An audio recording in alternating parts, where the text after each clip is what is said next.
मैं जानता हूं कि गूंगी बहरी सरकार तक अगर आवाज पहुंचानी हो तो धमाका जरूरी है। ये धमाका ही है। ये मत समझिएगा कि ये 50 लोग बैठे हैं, एक एक आदमी के पीछे 2-2 लाख पंजाबी बोलता है इस मंच से, 2-2 लाख पंजाबी। और अगर कोई एमपी बैठा है तो 15 लाख लोग उसके पीछे बोलते हैं। तो ये हीरे हैं, ये पंजाब के चुने हुए नुमाइंदे। मैंने बात नीयत की है, नीयत की। नीयत साहब नीति में दिखती है और नीति सिर्फ 2 पूंजीपतियों के लिए बनाई गई है मोदी सरकार में। आप अगर ये सोचते हो कि ये कानून सरकार किसानों के हक में बना रही है तो बहुत बड़ी गलतफहमी है। ये सिर्फ 2 पूंजीपतियों के हक में उन्हें रिमोट कंट्रोल देने के लिए कानून बनाए गए हैं। और मैं आज डंके की चोट पे ये कहता हूं, छाती ठोक के ये कहता हूं कि हम मरते मर जाएंगे लेकिन अंबानी और अडानी को पंजाब में पैर नहीं धरने देंगे। ये लीडर हैं, 100 भेड़ों के आगे एक शेर लगाओ, भेड़ें शेर हो जाती हैं। और ये शेरों के आगे बब्बर शेर है।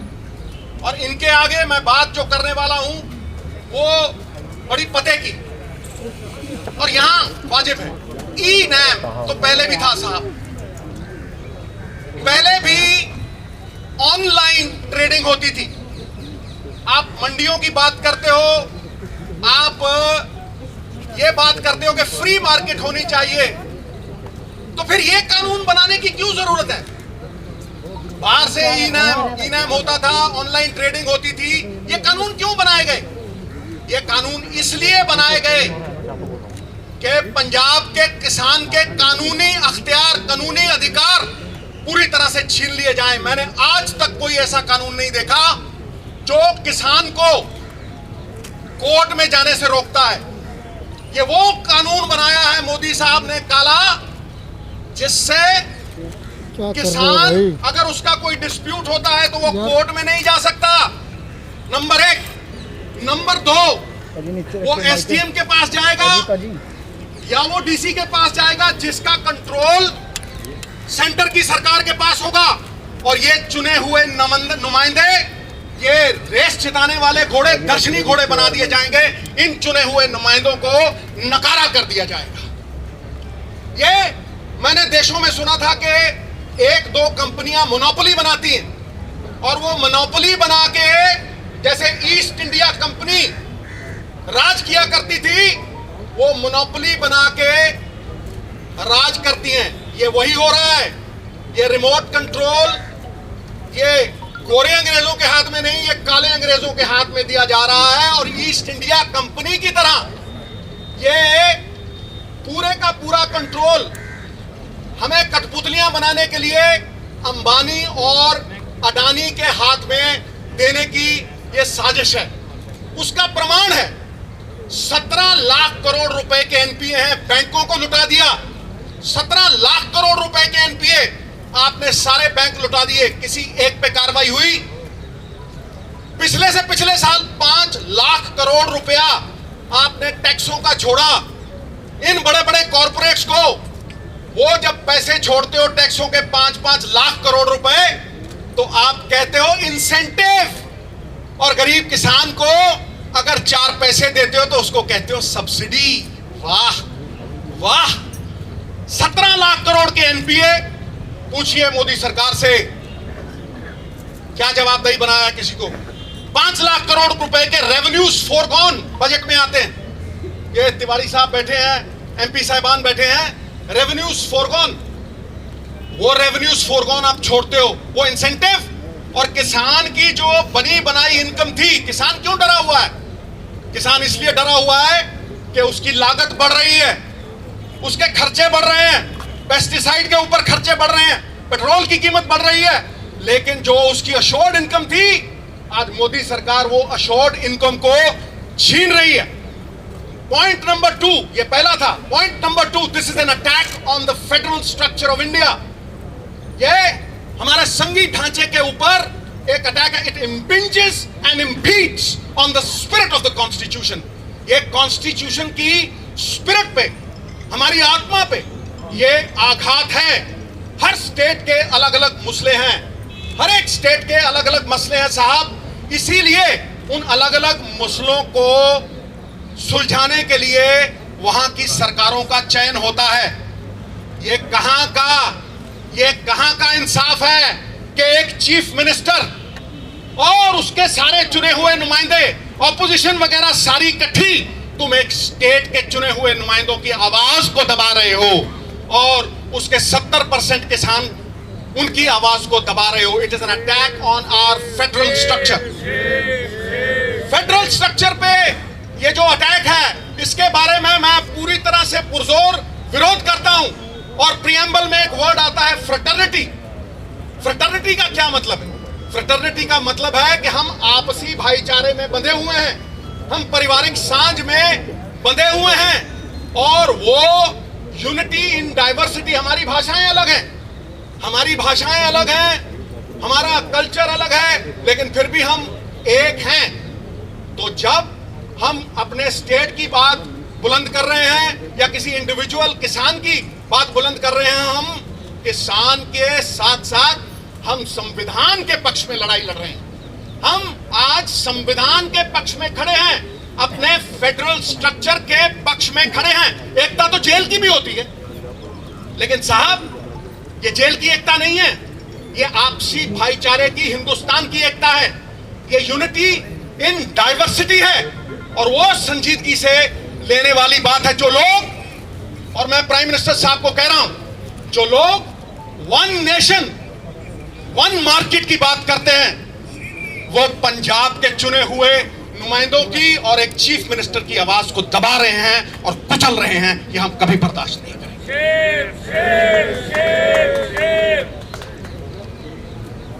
जीएसटी की तरह ये पंजाब की इनकम पे वार है। तुम हमारे ही पैसे लेते हो। जीएसटी में तुमने फाइनेंशियल कंट्रोल ले लिया और सारे पैसे स्टेट के बिहाफ पे तुमने वो इकट्ठे किए और तुम हमें ही वो पैसे दे नहीं गए। ये कहां का इंसाफ है भाई? चोरी और सीना चोरी, क्या ये सरकारें ये करेंगी? हमारे पैसे लेके तुम ये कहते हो कि हमसे लोन पे वापस ले लो। धिक्कार है ऐसी सरकार पे।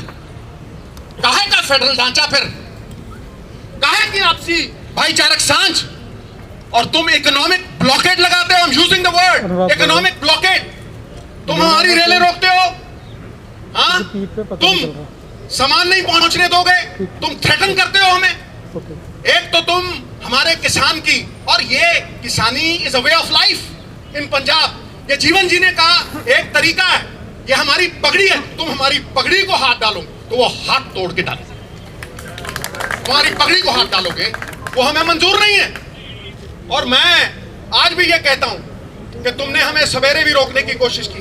किसानी का संघर्ष जो है वो पवित्र संघर्ष है, झंडे में डंडे वाला संघर्ष है, नॉन वायलेंट संघर्ष है। तुम उस संघर्ष को बाहरी ताकतों के साथ जोड़ोगे तो तुम किसान का निरादर कर रहोगे, उसका अपमान करोगे, वो हम सहन नहीं करेंगे। अगली बात मैं कर रहा हूं, पहले आपने जीएसटी छीन लिया हमारी मंडियों से। 5,000 करोड़ रुपया, सीएम साहब बैठे हैं, बाकी लोग बैठे हैं, 5,000 करोड़, पिछले साल 4,000 करोड़, इस साल 5,000 करोड़। बाप दादाओं ने, हमारी पुश्तों ने, 4 पीढ़ियों ने मिलके वो इंफ्रास्ट्रक्चर खड़ा किया है।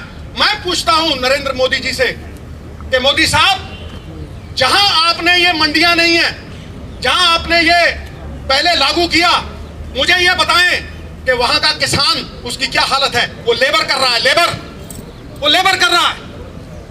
देखिए आप, मैं स्टेटों का नाम नहीं लेना चाहता क्योंकि वो भी सब में हमारी पगड़ी है, हम जानते हैं, लेकिन तुम हमारे किसानों को लेबर करवाओगे, इस पगड़ी को हम पैरों में नहीं लड़ने देंगे। और यह संघर्ष हमारा कहना बनेगा, मन्नू साडी दातरी असी मन्नू दे सोए, जो जो मन्नू वटदा असी धूण सवल्ले होए, असी धूण सवल्ले। चूने की छत के ऊपर जितने थप्पड़ मारोगे वो उतनी ही सख्त, उतनी ही तगड़ी होती जाएगी। ईंट को आग में डालोगे, सोने को आग में डालोगे, वो पक जाएगा और भी चमकेगा। मैं अगला पॉइंट जो है वो ये कह रहा हूं कि पहले आपने जीएसटी छीना, फिर आप हमारी मंडियों पे आ गए।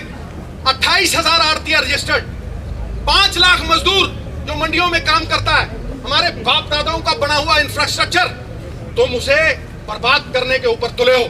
और जहां तुमने ये फ्री मार्केट लगाई है वहां किसान लेबर कर रहा है। उसके बाद मैं अगली बात करता हूं, क्या यह अकेले पंजाब की बात है? क्या ये अकेले सिर्फ चीफ मिनिस्टर की बात है या इन एमएलओ की बात है? नहीं, ये हर हिंदुस्तानी की बात है, क्योंकि फूड इन्फ्लेशन आएगी, भुखमरी आएगी। मैं कह रहा हूं आज, कैसे कह रहा हूं? क्योंकि आपने इस कानून में अंबानी और अडानी साहब जैसे लोगों को होर्डिंग को लेजिटिमाइज कर दिया। आपने उसमें लिख के दिया कि आप ये अनाज अपने गोदामों में रखिए, 50 गुना और 100 गुना बेचिए, 50 गुना और 100 गुना बेचिए। भुखमरी का कारण क्या है? मैं डंके की चोट पे कहता हूं, कोई डिबेट कर ले मेरे साथ कोई। भुखमरी का कारण यह नहीं है कि अनाज नहीं है, अनाज होता है साहब, अनाज गोदामों में होता है अंबानी और अडानी साहब के, लेकिन वो गरीब की पहुंच के परे हो जाता है, इसलिए इन्फ्लेशन आती है। और इन्फ्लेशन का असर अमीरों पे नहीं होता। हम तो कहते हैं भर दे भैया अपना टैंक भर दे, कोई चक्कर नहीं, लेकिन जो गरीब 500 रुपए कमाता है, वो 500 रुपए की वैल्यू 200 रह जाती है। जो वो 500 में खरीदता था वो 2000 में खरीद नहीं पाता। तुम्हारी जीएसटी ने व्यापारी मारा, और आज ये काले कानून किसानों को मार रहे हैं, हमारी पहचान को मिटा रहे हैं। बाबा नानक ने दी थी ये हमें पहचान, मरते हुए मर जाएंगे, इस पहचान को नहीं मिटने देंगे। नाम ही खो दोगे तो किधर जाएंगे, और पहचान खो देंगे सिद्धू तो बिखर जाएंगे, नहीं बिखरने देंगे हम। और आखिरी पॉइंट जो मैं कहना चाहता हूं वो ये है कि आप एहसान फरामोश हो गए, आप एहसान फरामोश हो गए हो। मैं डंके की चोट पे कहता हूं। किस तरह से कहता हूं? क्या पंजाब को ग्रीन रेवोल्यूशन की जरूरत थी? नहीं, पंजाब ने पूरे देश का पेट भरा, 2% लोगों ने 67% लोगों का पेट भरा। फिर तुमने गरीब को अन्न कैसे दिया? सस्ती MSP Punjab, Haryana, western UP से उठा के आपने 80 करोड़ लोगों का पेट भरा, और उसी को पीडीएस द्वारा उन्हें सप्लाई किया। पेट्रोल 6 रुपए का था 92 में, 78 का हो गया, और किसान की एमएसपी 3 गुना बढ़ी, वो 12 गुना, 17 गुना, और ये 3 गुना। कॉर्पोरेटों में जो काम करते हैं 1,000 गुना उनकी तनख्वाह बढ़ गई, और 1982 से लेके किसान की एमएसपी सिर्फ 15 गुना। ये कहां का इंसाफ है? ये किस तरह हम बयां करें? चाहे मंडी एमएसपी मॉडल हो या दूसरा, पहले केंद्र ने हमें इस्तेमाल किया और फिर यूज एंड थ्रो वाली पॉलिसी करके इन्होंने हमें फेंक दिया। ये 3 पॉइंट मेरे इस केंद्र की सरकार को कहीं भी किसी को भी भेज दें और बहस कर लें, खुलेआम जहां बुलाएंगे मैं आऊंगा। यदि हार गया राजनीति सदा के लिए छोड़ दूंगा, सदा के लिए।